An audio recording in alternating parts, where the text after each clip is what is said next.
El raelianismo es la más grande religión de extraterrestres o de alienígenas que hay en el mundo. Esta es una cita de un artículo que se trata de cómo empezó esta religión. Rael no siempre fue un mensajero de los extraterrestres. Él era antes un reportero francés llamado Claude. Sin embargo, en 1973, a la edad de 26 años, todo cambió para Claude. Él se levantó como de costumbre, se subió a su automóvil y se dirigió a su trabajo. Él continuó manejando hasta que llegó a donde había un volcán extinto en la región de Auvergne de Francia. Allí se encontró con una nave espacial plateada, de la cual salió una persona pequeña con barba. Su piel era blanca con un matiz ligeramente verde, un poco parecido a alguien que está enfermo del hígado. La criatura barbuda anunció que los ancianos del planeta Elohim habían elegido a Claude para propagar su mensaje, que Dios y la evolución son mitos y que fueron personas de Elohim quienes habían creado la vida en esta tierra. Difundir el mensaje no siempre ha sido fácil, dice Rael. Al principio fue una pesadilla. Las personas se reían de mí. Oh sí, ellos pensaban que yo estaba loco. Pero él perseveró y ahora se encuentra rodeado de personas que lo llaman su santidad, con sus miradas reverenciales sobre un hombre que viste un traje blanco de satín, hombreras acoginadas y un medallón extremadamente grande. Rael ve con desprecio a otras personas que afirman haber tenido un encuentro con extraterrestres. Ellos tienen problemas, dice él. Solo hay un mensajero. Bien, ¿quién puede decir que Rael estaba equivocado? Quizá la cosa más desconcertante, y hay muchas otras, acerca de Rael es su aparentemente inquebrantable sinceridad. Él definitivamente cree las cosas que dice, y también sus seguidores. ¿Quién podría decir que Rael está equivocado? Él sinceramente cree que el raelianismo es verdad y todas las demás religiones son falsas. Él afirma ser el mensajero final, señalando el camino hacia la verdad. ¿Es su sinceridad suficiente para hacer que su mensaje sea veraz? ¿Es la sinceridad todo lo que realmente importa? ¿Y por qué está bien que Jesús afirme ser el único camino, pero no que Rael lo afirme? Nadie se molesta si Jesús es solo un camino entre muchos para llegar a Dios. Pero decir que Jesús es el único camino para llegar a Dios es probablemente una de las cosas más ofensivas e impopulares que se pueden decir en la sociedad actual. Eso es visto como algo santurrón, intolerante y prejuicioso. Las personas dirían, ¿quién eres tú para decir que tu camino está bien y todos los demás están mal? Hay muchos caminos, pero todos ellos te llevan al mismo destino. Pero, ¿es verdad eso? ¿Son todas las religiones básicamente lo mismo? ¿Concuerdan en las cosas más importantes y difieren solo en las cosas menores? Bien, si tú estudiaras las diferentes religiones, aún de manera superficial, tú no pensarías eso. Las diferentes religiones difieren en casi todas las cosas más importantes. Por ejemplo, la creencia en Dios. Tú realmente no puedes decir que los budistas creen en Dios. Ellos creen más bien en una realidad suprema que no puede ser descrita. Para los budistas, esa realidad es como la fuerza de la guerra de las galaxias.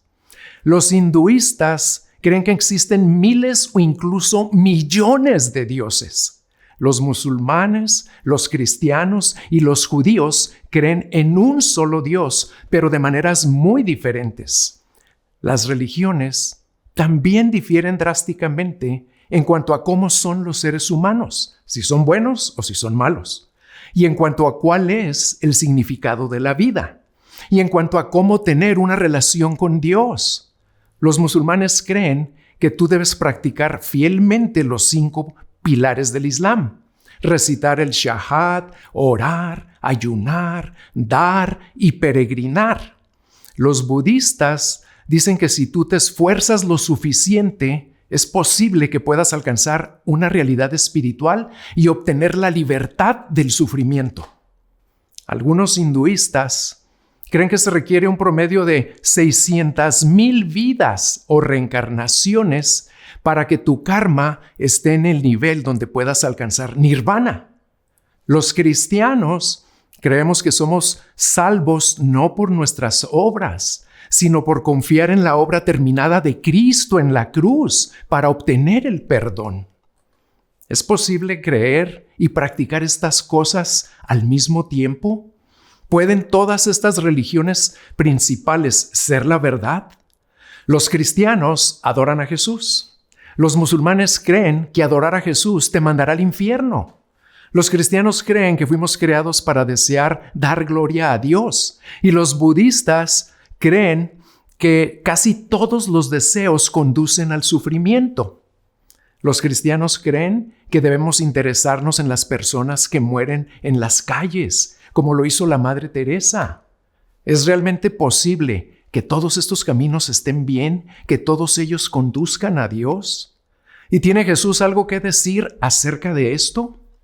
En Juan capítulo 14 vemos dos cosas importantes. Solamente Jesús puede llevarnos al Padre. En Juan 14, Jesús está sentado con sus discípulos durante la última cena antes de su muerte. Ya les ha dicho a los 12 discípulos que estará con ellos solo un poco más de tiempo y que a donde Él va, ellos ahorita no pueden venir. Su crucifixión estaba como a 12 horas de suceder. Jesús se irá para regresar al cielo y ellos no lo pueden seguir. Esto es perturbador para sus discípulos, pero Jesús los anima a que confíen en Dios y en Él. Juan 14, 1 y 7 dice lo siguiente: No se turbe su corazón. ¿Creen en Dios? Crean también en mí. En la casa de mi Padre hay muchas moradas. Si no fuera así, se los hubiera dicho, porque voy a preparar un lugar para ustedes. Y si me voy y les preparo un lugar, vendré otra vez y los tomaré a donde yo voy, para que donde yo esté, allí estén ustedes también. Y conocen el camino a donde voy. Señor, si no sabemos a dónde vas, ¿cómo vamos a conocer el camino?, le dijo Tomás. Jesús le dijo: Yo soy el camino, la verdad y la vida. Nadie viene al Padre sino por mí. Si ustedes me hubieran conocido, también hubieran conocido a mi Padre. Desde ahora lo conocen y lo han visto. En el versículo 2 nos damos una idea de a dónde se va a ir.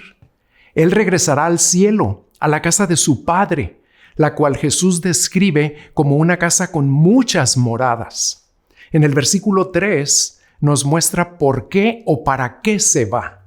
Él va a preparar un lugar para sus seguidores. Él se irá para sorprendernos y deleitarnos con una morada increíble. Él va al Padre para ayudar al Padre a crear un lugar asombroso para nosotros. Y entonces Él regresará para llevarnos con Él. Versículo 3. Esto es absolutamente maravilloso. A pesar de nuestra constante rebelión y pecado contra Él, Jesús quiere tener una relación íntima y cercana con nosotros, cuando lo que merecíamos era lo contrario, o sea, que nos rechazara. Pero Él desea traernos a Él mismo, hacernos suyos, unirnos a Él. Él quiere que experimentemos su amor, su gozo. Dios no está ansioso por mandarte al infierno, sino por traerte a su hogar en el cielo, por adoptarte a ti como su hijo, para amarte como tu Padre. Los versículos 4 y 5 son algo curiosos. Jesús está diciendo: ustedes conocen el camino al Padre, cómo llegar a Dios. Pero ellos todavía no entendían a dónde iba, aunque Él ya se los había dicho. Y yo siento lástima por Tomás, el Tomás que se hizo famoso por no creer. Este pobre hombre es recordado en todo el mundo por la única ocasión en que se equivocó. Imagina que tú fueras recordado por uno de tus pecados, que te recordaran como Simón el enojón y que a todos se les dijera que no fueran como tú. Los discípulos de Jesús estaban confundidos. Lo que Tomás está diciendo es: no sabemos a dónde vas. ¿Cómo podemos saber el camino? El camino al Padre no es un sendero o una dirección que una persona debe tomar. El camino para llegar al Padre es por medio de una persona. El camino que nos lleva a Dios no consiste en seguir un conjunto de reglas o instrucciones o en hacer ciertas cosas. Nosotros llegamos a Dios por medio de conocer a una persona, por tener una relación con una persona. Esa persona es Jesús. Lo que Jesús está diciendo es: ustedes saben cómo llegar al cielo porque ustedes me conocen. Es como si alguien te preguntara a ti: ¿cómo puedo llegar al presidente de los Estados Unidos? La respuesta no es poner la dirección de la Casa Blanca, Avenida Pensilvania, número 1600, en la aplicación de tu teléfono. Tú tienes que conocer a una persona que te pueda dar acceso. Durante la Guerra Civil de Estados Unidos, hubo un soldado de la Unión, el Ejército del Norte, en cuyo hogar ocurrió una tragedia. A él se le concedió el permiso de ver al presidente a fin de solicitar ser liberado del servicio militar para poder ir a su hogar y cuidar a su familia. Así que se dirigió a la Casa Blanca, pero no lo dejaron entrar a ver al presidente Lincoln porque él estaba muy ocupado. Así que el soldado se sentó en una banca enfrente de la Casa Blanca, sintiéndose muy desanimado. Pero un jovencito vino a sentarse junto a él y le preguntó por qué estaba triste. El soldado le contó todo y al final de su historia el joven le dijo: venga conmigo. Ellos caminaron a la parte trasera de la Casa Blanca, donde había 2 guardias, pasaron de largo a los guardias y nadie los detuvo. Atravesaron el jardín posterior de la Casa Blanca. Había generales y otros políticos importantes ahí en el jardín, pero ellos pasaron junto a ellos y el soldado continuó siguiendo al joven. Entonces, entraron a la Casa Blanca y caminaron hasta la oficina del presidente. Y el presidente, que estaba hablando con el secretario de Estado, dio media vuelta, vio al soldado y el jovencito le dijo: papá, este soldado necesita tu ayuda. El joven era Todd Lincoln, el hijo del presidente Abraham Lincoln. Ese soldado no tenía acceso al presidente Lincoln por sí solo. Él tuvo acceso solo por medio del Hijo. Y es lo mismo para nosotros. Es solo por medio del Hijo de Dios que tenemos acceso a Dios Padre. Jesús dijo: yo soy el camino, la verdad y la vida. Y no solo un camino entre muchos, sino el único camino. En el versículo 6 también dice: nadie viene al Padre sino por mí. Jesús es inclusivo en cuanto a quién puede venir a Dios, cualquier persona. Pero es exclusivo en cuanto a la manera en la que pueden venir, por medio de Él solamente. Ahora, decir esto no es algo muy popular. Si yo fuera el publicista de Jesús, yo lo animaría a que suavizara un poco esta declaración. De manera casi automática, la mayoría de nosotros pensamos que nos vamos a ir al cielo, a menos que hagamos algo realmente muy malo. Y aun si lo hiciéramos, hay personas que hacen cosas peores, así que es probable que sí la hagamos. La Biblia nos enseña algo totalmente diferente. Por naturaleza, todos somos pecadores y estamos separados de Dios. El versículo 6 nos muestra que no podemos simplemente llegar a Dios. Todos nos hemos rebelado contra un Rey justo y recto. Y esa es la razón por la que no podemos venir a Dios por nosotros mismos. Eso es imposible. Dios es puro y santo y Él no puede tolerar el pecado. Él no se puede mezclar o manchar con el pecado. Es como tratar de unir las tinieblas y la luz. Si usted forma un pequeño hueco oscuro en sus manos y luego trata de juntar la oscuridad con la luz, es imposible. La oscuridad no se puede mezclar con la luz. La luz disipa totalmente la oscuridad. No pueden coexistir. Todos nosotros tenemos un problema fundamental. ¿Cómo puede un Dios sin pecado recibir en el cielo a personas manchadas por el pecado? Pues bien, se nos han ocurrido muchas maneras para tratar de solucionar este problema. Hemos inventado toda clase de puentes para llegar a Dios. Ir a la iglesia, ser sinceros, hacer buenas obras, dar dinero, cumplir con las reglas, ser bautizados, confesarnos, hacer penitencia, orar en dirección a la Meca, ayunar, hacer una peregrinación, obtener conocimiento, vaciar nuestro ser interior, mejorar tu karma. El problema es que ninguna de estas cosas puede quitar nuestro pecado. No podemos borrar las cosas que hemos hecho. Y por eso no podemos llegar a Dios por nosotros mismos, ni por medio de ningún tipo de buenas obras. Por causa de la caída de Adán en Génesis 3, y desde aquel día, ningún ser humano puede llegar a Dios. Pero hay una excepción, solo una excepción a esta verdad absoluta. No podemos llegar a Dios excepto por medio de Cristo. Él es el único camino para llegar a Dios. Por medio de Jesús y su muerte en la cruz, se nos ha concedido el camino para llegar a Dios. Jesús no está arrogantemente bloqueando otros caminos, diciendo, mi camino es el mejor. Él, humilde y amorosamente, entregó su vida, porque los otros caminos no pueden llevar a nadie a Dios.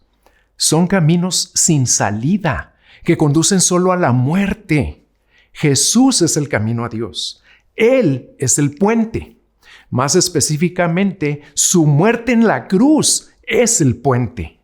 Y es por eso que este curso se llama Curso el Puente. Es por medio de la muerte de Jesús en la cruz que nuestros pecados pueden ser perdonados y que podemos ser aceptados por Dios. Es por medio de la muerte de Jesús que podemos ser lavados de todos nuestros pecados. Es por medio de la muerte de Jesús que podemos tener vida eterna y ser bienvenidos en el cielo. Lo cierto es que no hay caminos que conduzcan a Dios, sino solo un camino que Dios recorrió para venir a nosotros. En su libro El Dios Pródigo, Tim Keller dice, la mayoría de la gente en nuestra cultura creen que si es que existe un Dios, nos podemos relacionar con Él e ir al cielo si vivimos una vida buena. Llamémosle a esto la teoría del mejoramiento moral. El cristianismo enseña todo lo contrario. En el entendimiento cristiano, Jesús no nos dice cómo vivir para poder merecer la salvación. Más bien, Él viene a perdonar y a salvarnos por medio de su vida y muerte en nuestro lugar. La gracia de Dios no viene a personas que moralmente se desempeñan mejor que otras, sino a aquellos que admiten su fracaso en desempeñarse como se espera de ellos y que reconocen su necesidad de un Salvador. Hay algo más que quiero que vean en el pasaje que nos ocupa. Este sería el segundo punto. Solamente Jesús es completamente Dios y completamente hombre. Juan 14, 8 al 11 dice lo siguiente. Señor, muéstranos al Padre y nos basta, le dijo Felipe. Jesús le dijo, ¿tanto tiempo he estado con ustedes y todavía no me conoces, Felipe? El que me ha visto a mí ha visto al Padre. ¿Cómo dices tú, muéstranos al Padre?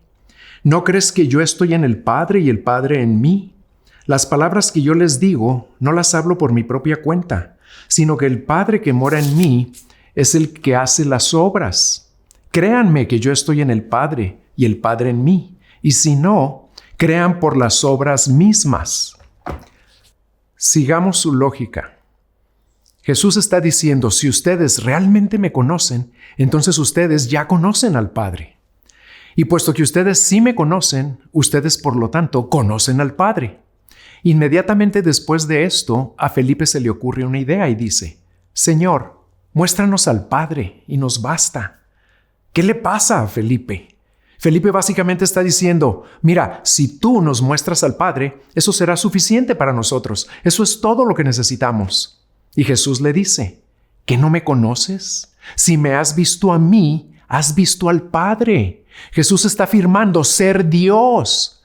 Tú pudieras decir, un momento, a mí siempre me enseñaron que Jesús es el Hijo de Dios, no Dios mismo. Esa es una afirmación muy grande. ¿Es realmente eso lo que Jesús está diciendo? Sí, lo es.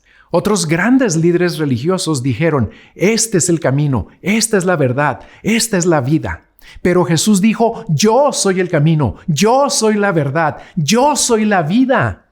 A diferencia de otros líderes religiosos, Jesús no apuntó a algo fuera de sí mismo, Él apuntó a sí mismo.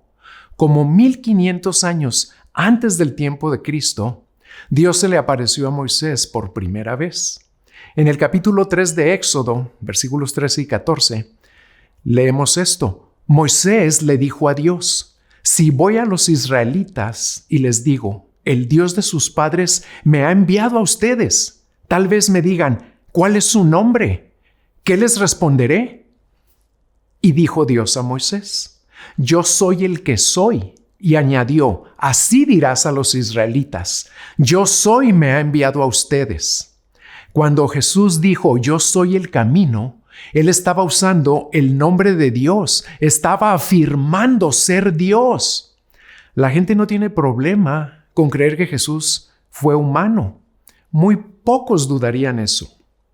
Él tuvo un cuerpo humano, se cansó, tuvo hambre, amó, lloró, se entristeció, fue tentado, aprendió, durmió y trabajó.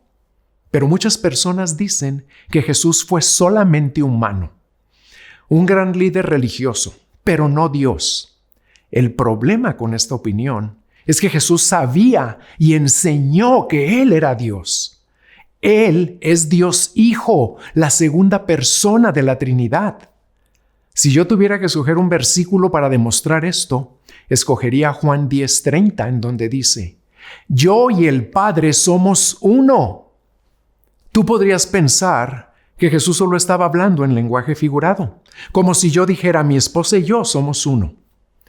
Pero eso no es lo que los líderes religiosos que oyeron a Jesús pensaron, pues el siguiente versículo dice que los judíos volvieron a tomar piedras para tirárselas.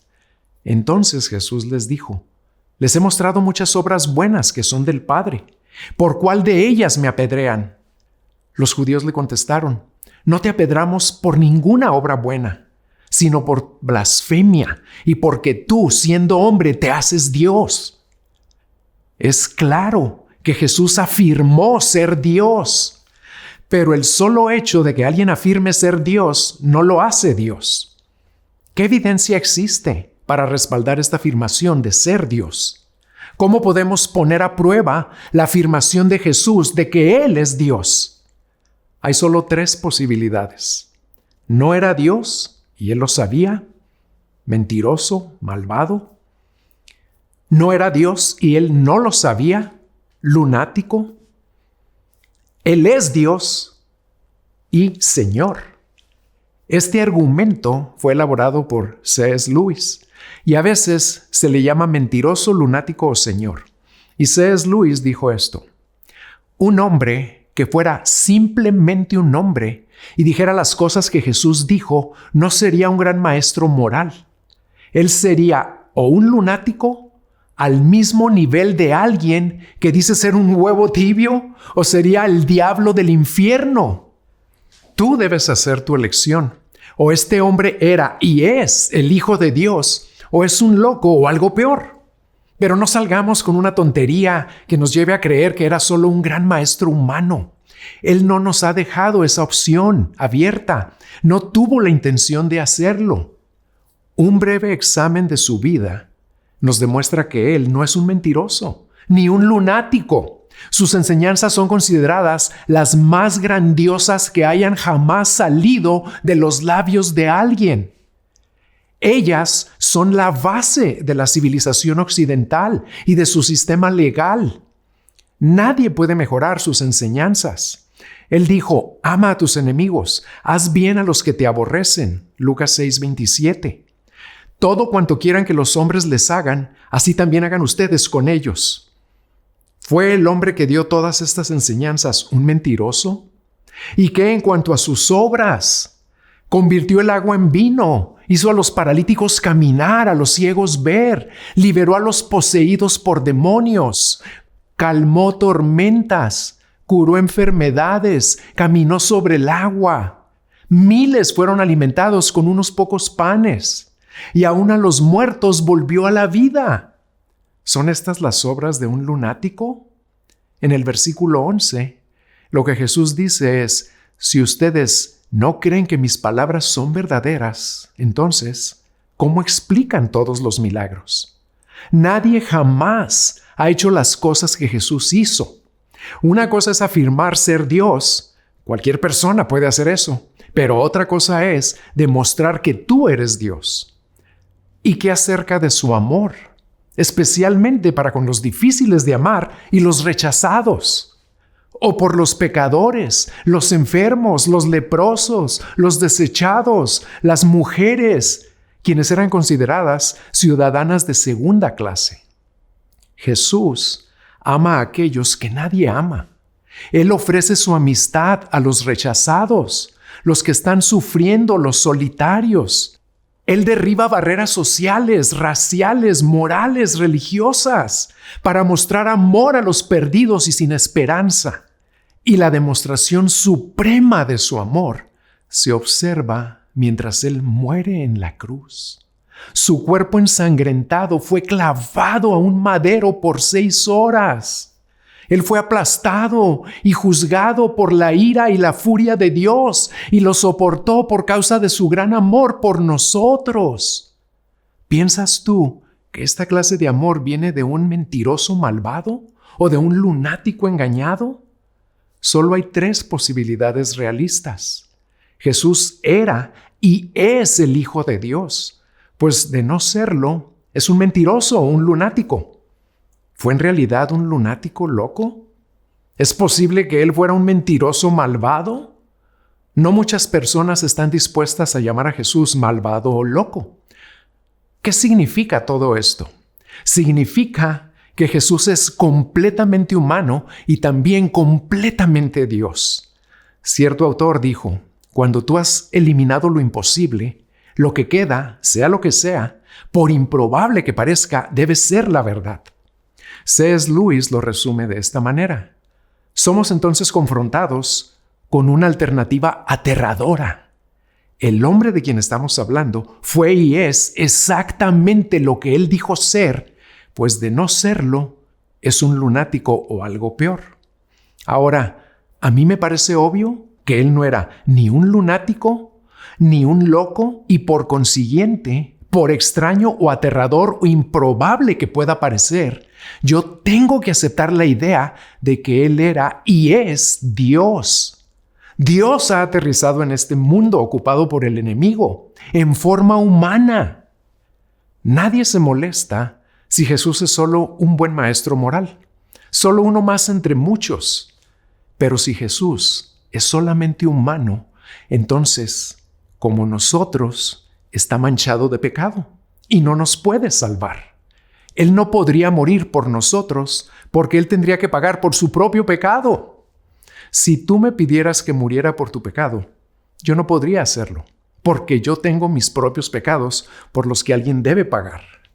Necesitábamos que alguien sin pecado fuera el sacrificio por nosotros.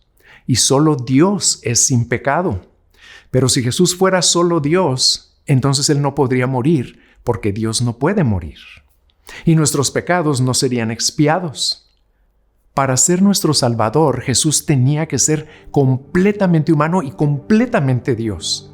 Él tenía que encarnarse y tenía que ser perfecto. Jesús no podía afirmar ser el camino si fuera solamente humano. Él tenía que ser Dios, y porque Él es Dios, solo Él puede llevarnos al Padre. Muchas personas dicen que ellos no creen en el cristianismo porque es muy estrecho. Pero lo cierto es que son todas las otras religiones las que son demasiado estrechas. En esas religiones, tú tienes que esforzarte, tienes que hacer cosas para ganarte la salvación. Las personas que hacen esas cosas son aceptadas y las que no las hacen son rechazadas. El cristianismo enseña que todos somos pecadores y nadie puede hacer nada para ganarse la entrada al cielo. Pero por medio de la muerte de Cristo, tú puedes ser admitido. Tú simplemente debes creer que Jesús es Dios y que Él murió en la cruz para salvarte de tus pecados. Y cuando tú lo crees, Él te perdona. escribe tu nombre en el libro de la vida y prepara una morada increíble para ti en el cielo, donde estarás con Él por toda la eternidad.